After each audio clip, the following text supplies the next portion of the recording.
like another one. Welcome to the Filmcast review of Jay Kelly. It's just me and Jeff Kanata today. Devindra is out traveling. He'll be back next week. Here's the plot summary of Jay Kelly from IMDb. Famous movie actor Jay Kelly embarks on a journey of self-discovery, confronting his past and present with his devoted manager, Ron, end quote. Jeff Kanata, I think you and I are generally fans of Hollywood movies about Hollywood. Indeed. Always fun to get a look behind the curtain to see how Hollywood views itself. So what did you think of Noah Baumbach's latest film on Netflix, Jay Kelly? Well, Dave, I guess you could say what I thought of Noah Baumbach's newest film on Netflix entitled Jay Kelly is best summed up in the form of a limerick. Let's hear it, Jeff. From the outside, though it may seem worth anything to live your dream, this film wants to show the hardship, although I find myself on Crudup's team. Okay. Interesting. Okay. I loved this movie. I really, really loved it. And I'm a fan of Noah Baumbach in general. I there's been a couple of movies that didn't land completely with me, but for the most part, I just really love his sensibility. And here he's playing with a stacked deck, right? He's got some of the biggest actors in Hollywood, really, I think, talking honestly about themselves and their experience. I think it is no coincidence that Jay Kelly sounds like George Clooney. It just sounds like it. I thought it was more of a Gene Kelly. That's kind of what I got from sure, that. But it's contemporary and it's George Clooney playing this part. And obviously the details of his life are wildly different than Clooney's own. But I do think there is a lot of overlap and a lot of autobiography in the way the sort of tone and tenor of the messaging here, which is sort of about the experience of being a megastar. This isn't just a movie star. This isn't just someone who's famous. This is someone who is a George Clooney. There's like 5 of these on the planet. You know what I mean? There's like at any given time, there aren't very many George Clooneys in the world. And the character of Jay Kelly is George Clooney, is a George Clooney level megastar, right? Can you even go to the grocery store at all? Right. And I think having an actor, like it would be one thing casting someone to play that part, casting someone who is that right to play that part, I think is even more interesting on a metatextual level. And also he brings a level of, first of all, charm, but also gravity and experience to this that I think makes the movie better.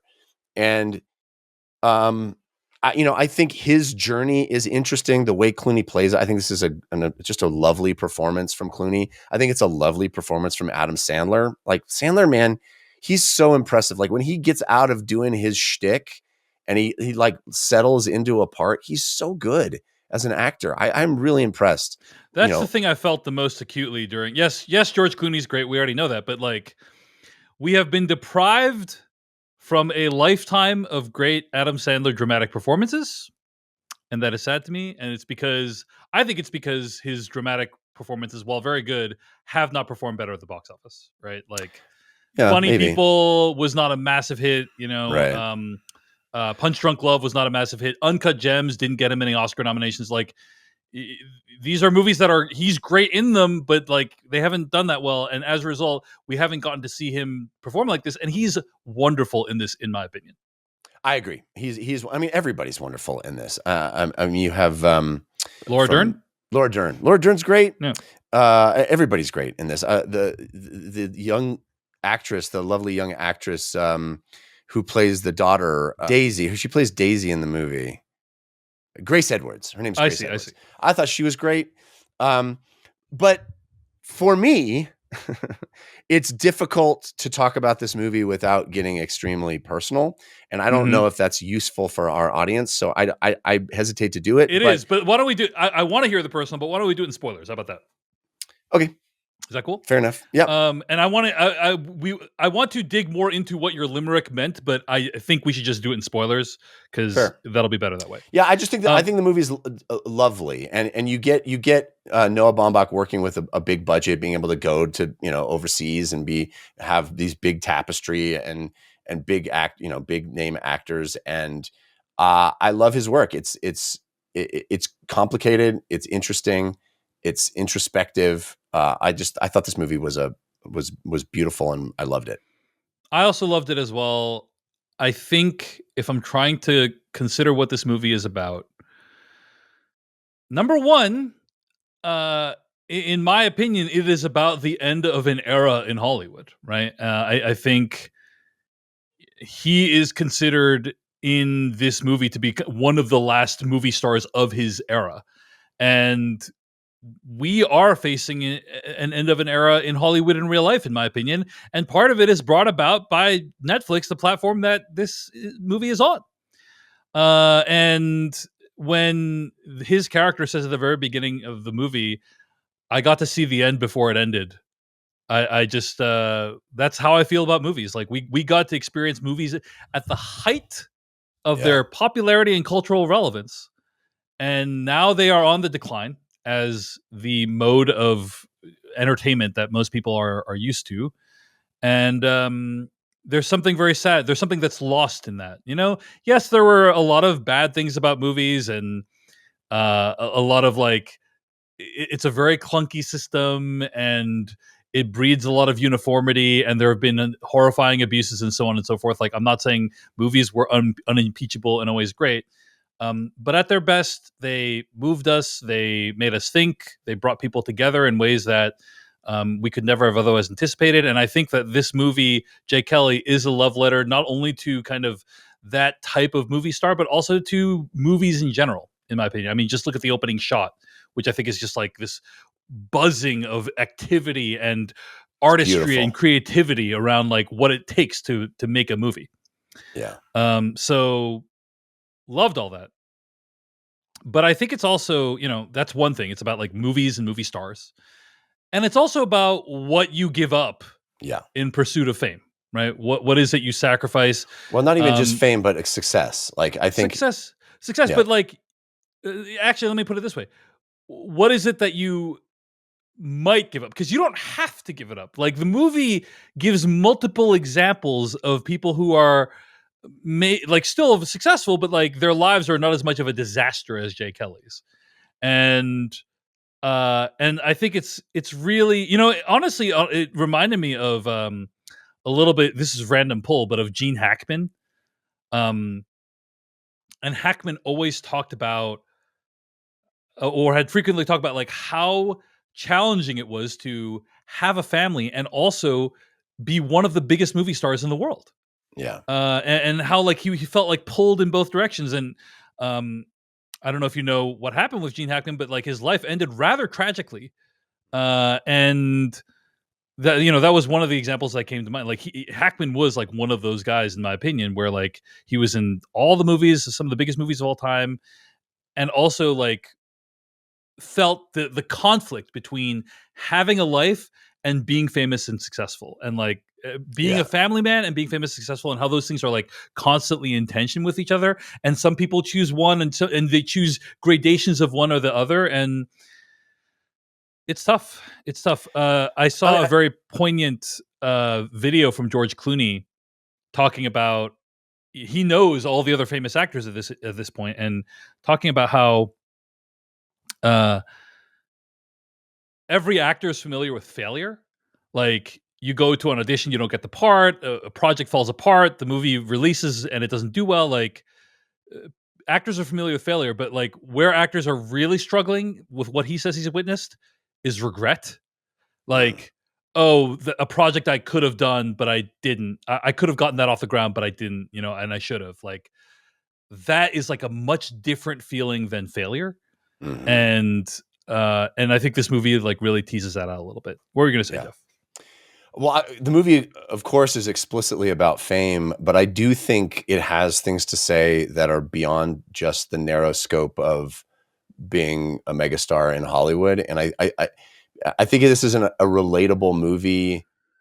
You know, again, there's like 5 people in the world that this movie is about, you know, whereas I do think what it's saying is much more universal than that, about anybody that, you know, chooses or prioritizes, you know, personal success over interpersonal relationships.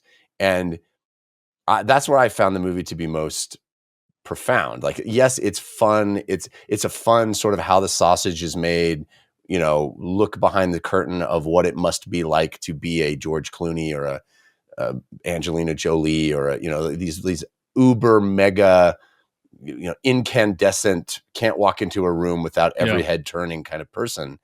But it also is about anybody that has had a goal, a dream, a something that they were clawing their way toward, and were willing, eager to push everything else to the side on the path toward that. And what that means when you get later in life and you look back and you realize, you know, were those the right choices to make? Right. Yeah. And I think that's where the movie is most interesting to me. But I can't wait to talk about in spoilers, because I do think the movie has an interesting end point. Because, you know, to a certain extent, I think it is saying, yes, it is worth it. You know? Wow. Interesting. Yeah. Okay. Well, let's get to spoilers starting right now. Wow, Jeff, I don't think I agree with you at all about what the movie's trying to say. But I don't think I wouldn't phrase it as what it's trying to say. I think it leaves room. I think, you know, George Clooney sitting in a room watching the George Clooney supercut of moments. I mean, first of all, we got to just pause there and say that was mind blowing to me. Like, incredible. I lost my mind, because what the movie is.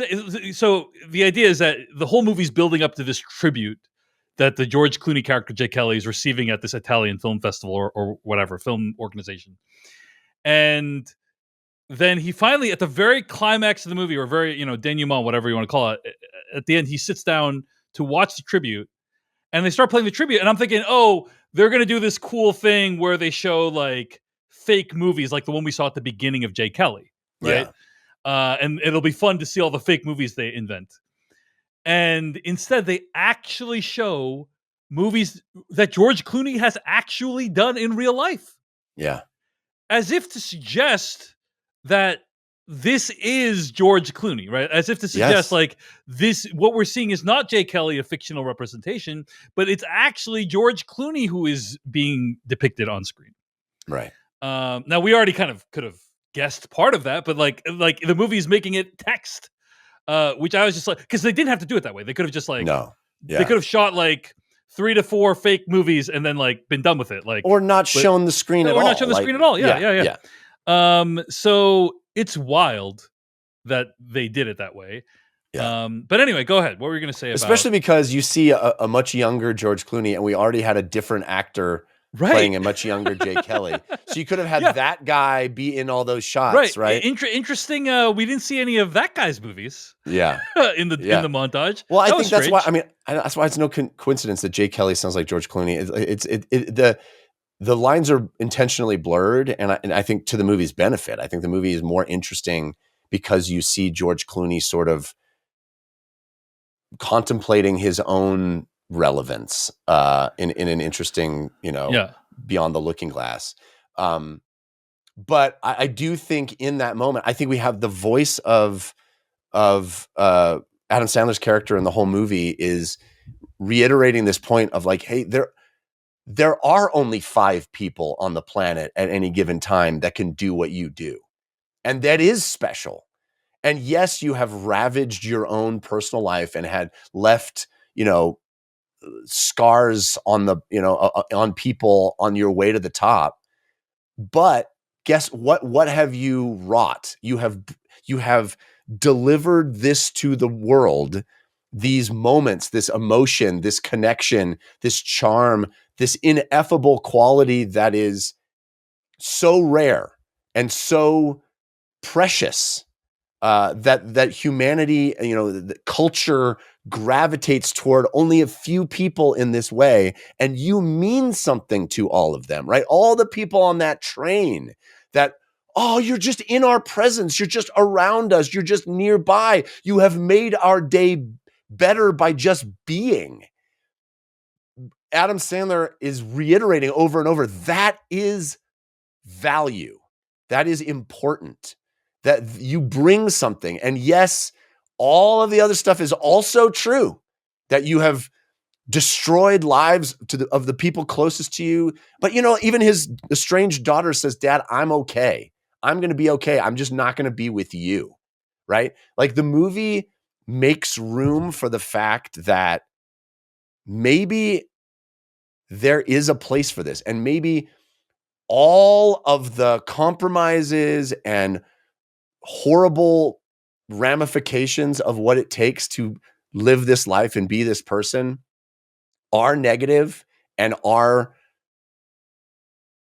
the seeds of regret, but also you made magic and only someone like you could. And I do think the movie is a little ambivalent at the end in its messaging. I have the complete opposite reaction of you. Like, what we see at the end is here are some things we see. I'm not going to describe it shot by shot, but we see them playing the montage of George Clooney's movies. He looks over the audience. There's people that we've seen throughout the movie looking at the screen. He's kind of contemplating his entire life. Jay Kelly needs to think about his entire life before he gets a tribute. And then a video of his daughters playing, like pretending to make a film starts on screen. I do not think the other audience members are actually seeing that. I think that is in his mind. Correct. Right?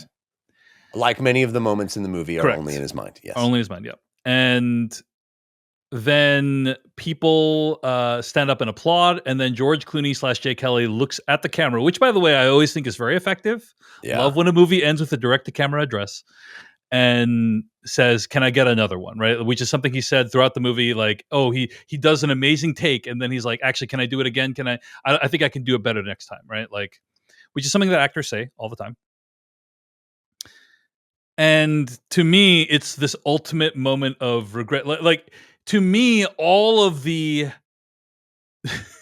seeing George Clooney in The Peacemaker and Syriana, and like, they don't even show his most popular stuff, like the Ocean's movies. I don't think. Oh, who knows what they could get the rights to show? Yeah. They'll. I think Ocean's Warner Brothers. I think it is. Anyway, whatever it is, they'll be able to, like, point being, all of that stuff was meaningless compared to, hey, he should have just hung out and watched his daughters do the little thing that they were doing. And then when he says, can I do another one? It's this ultimate expression of regret. Like, I wish I could do it over again. Like, hey, I didn't do a terrible job. Like, there are some good things about it, but I really would like a do-over, please. Right? Like, I'd love to do it again. Now that at the end of Jay Kelly's life, I understand what is most important. So anyway, I had a complete opposite reaction. I thought it was a horrifying indictment of like all this stuff. Yeah. Go ahead. Everything you've said is true.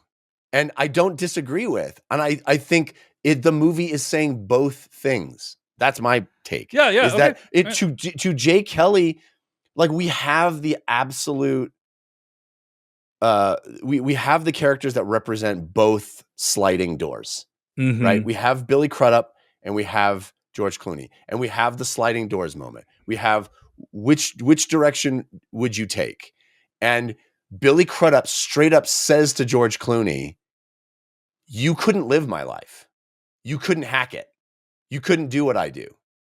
And you don't actually want this. And yes, at the end of his life, at the end of the movie, at the end of this life tribute, he says, can I get another?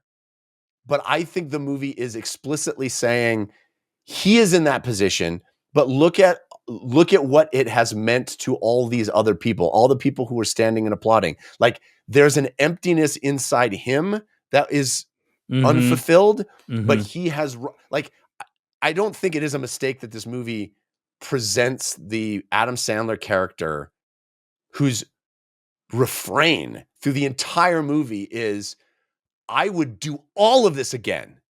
And George Clooney says, at the end, I would do it. Can I do it again? Right. I think that is what the movie, that's the central question. And I don't think it is telling you one is better than the other necessarily. I think Jay Kelly is coming to this conclusion at the end of the movie, but Adam Sandler's character through the whole thing is like, dude, I am close to greatness. And do you know how important that is for me? Do you know how important it is for the world? Look at yourself. Look at you up there on that screen. No one else can do that. And I think the movie is making a more sophisticated point than just, sad man at the end of his life thinks about Rosebud. I think Mm-hmm. Okay. Fair.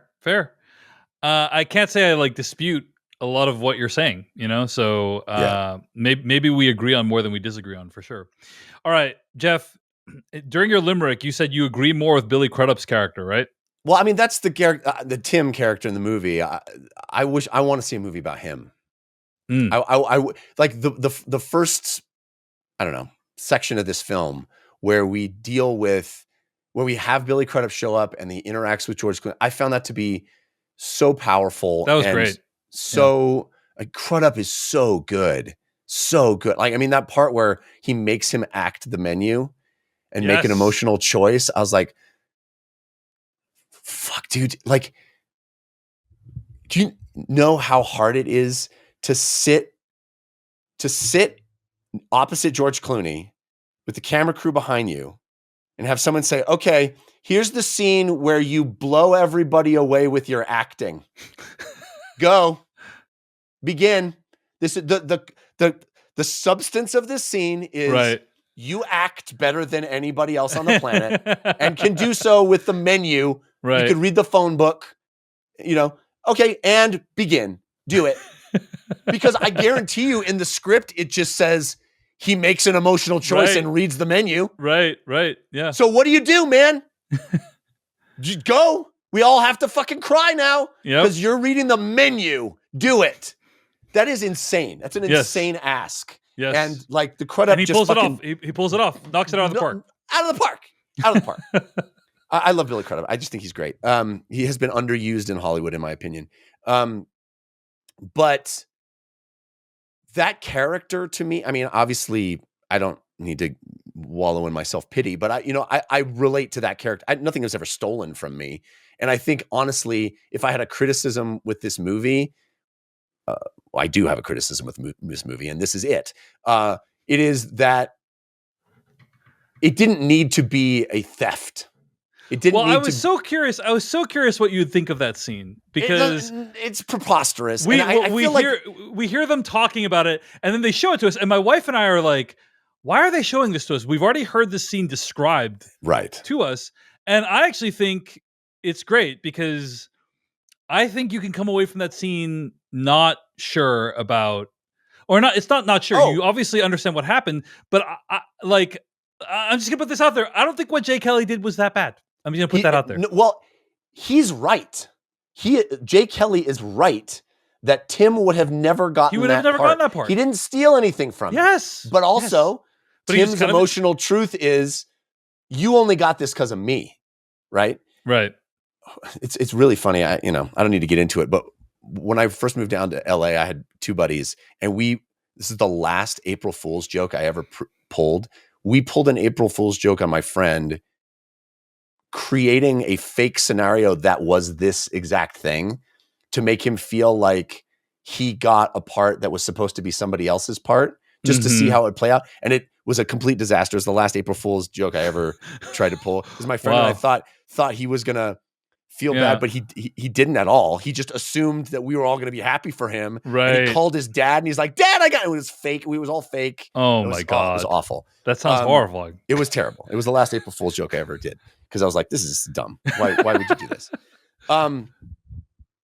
It's also preposterous. Like, obviously Noah Baumbach, George Clooney, and everybody involved have done a lot more auditioning than I ever had. But I don't know of any scenario where you could walk in and be like, I brought my friend to read with me. Can he come Yeah, in the room? And that's they go, odd. yes. Usually, like the casting director is the one that reads, and Yeah, or the casting their assistant, Yeah. and they usually read in a very like dead voice compared to like it would be preposterous to even ask that. Like, hey, I brought my friend along to read with me. Well, guess what? Your friend's not going to be there when we do the job. So no, like you can't have your friend. You need your friend. You already lost the job. If you need your friend to be in the room with you, it's odd. It's odd. You're an unprofessional person. Is what you've just announced to everyone. Let's grant them the premise. Okay. Yeah. Well, it's preposterous the way that plays out. I would agree. I'd agree. That's very strange. I'd agree. That's very strange. And I also don't think it makes it better that he actually stole something. Like I literally just you lived my dream. Yeah. Is something I have experienced as a person. Like I think many people have had that experience, right? I think that is a profound, anybody that has a great dream or goal and doesn't achieve it, but sees other people achieve it. I think there's a very relatable, powerful notion to be dramatized. And I loved how Crudup did that. Like the mix of envy and hurt and all those things that go into that. I think, it bums me out that it gets to this like anger place of you stole something from me, because I think that cheapens the sort of emotional truth of just, it was never going to happen for me. Right. Because of circumstances outside my control. Yeah. And the sort of existential pain that entails, the cosmos just said no to me. Yeah. That I found that, I lived that. And it is powerful. And you get to a place, or at least I have, of acceptance, and you just understand that that's the truth of your life. And, like all this, I was crying listening to Crudup talk about, but I get to pick my kids up from school because that's my life, right? Is like, I wanted to be Jay Kelly in real life. Like I envisioned that. I worked toward it. I literally every second of every day for decades of my life was focused on that one thing. But the cosmos just said, no, not for you, for others. And the thing, I didn't even need to be George Clooney. I didn't, just like literally any Billy Crudup, any level, all the way down, I would have been happy with. But the thing about like being in an acting class and every single person in there thinks they're going to be the guy or the gal, but only one of them is. And everybody, like that moment where he says, yeah, I don't think any of us are still doing it except you, like that's the truth, man. Oh, and so does voiceovers, right? And that's it. That's right. It. That's the truth. And you're lucky if they have the one, right? Yeah. But there's rooms like that in every state, in every, and every single one of them thinks they're going to be Jay Kelly, right? Because they wouldn't be there if they didn't, right? That's the dream. And so I think that is really powerful. And I wish the movie, like the Tim character gets shuffled off because the movie just isn't interested in him anymore. He's only there to affect Jay Kelly. And I wish the movie cared more about Tim because I care about Tim. Right. Right. Yeah. I actually really appreciated the way the Tim story resolved because I think that it was extremely realistic. Like in real life, it's likely that those two would never interact again. You know what I mean? Right. And so I like that Tim's story just kind of resolves off screen, and it's like that's how it'd be in real life. Like, no, I agree with that. I mean, I wasn't asking for more Tim and Jay because I don't think, and I love how he's got people to deal with that, and he's like, don't worry about it. You never have to worry about it again. All your problems are taken care of by other people. Oh, it's so good. Yeah. Yeah. Adam Sandler gets a little mini arc, right? That I appreciate it. And it does, I was trying to think, like, does this does this dynamic apply to any other industry? Because this movie captures a dynamic that I think is very unique or particular, where it's true. You are not to them what they are to you, or vice versa, right? Like Right. for people like Ron or the Adam Sandler character, um, Jay Kelly's your whole world. But for Jay Kelly, Ron is just some guy that he knows. And that asymmetry, I think the movie does a great job of a beautiful job of bringing to light.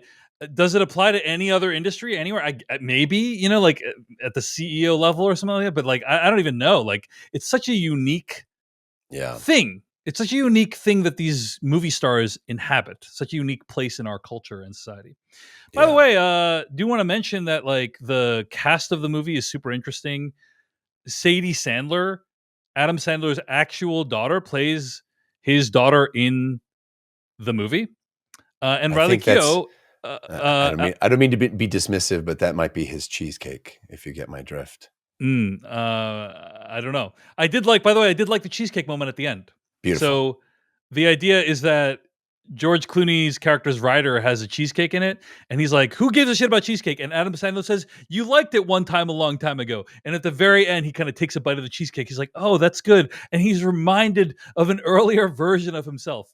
I mean, I will say that one of the issues I have with the movie, Jeff, is it is very, very not subtle. Okay, Yeah. like characters literally getting off the J. Kelly train when they're no longer are on board with him. They're literally getting off the train. Later on, he's literally lost in the woods. He's literally wandering through the woods. It's like, okay.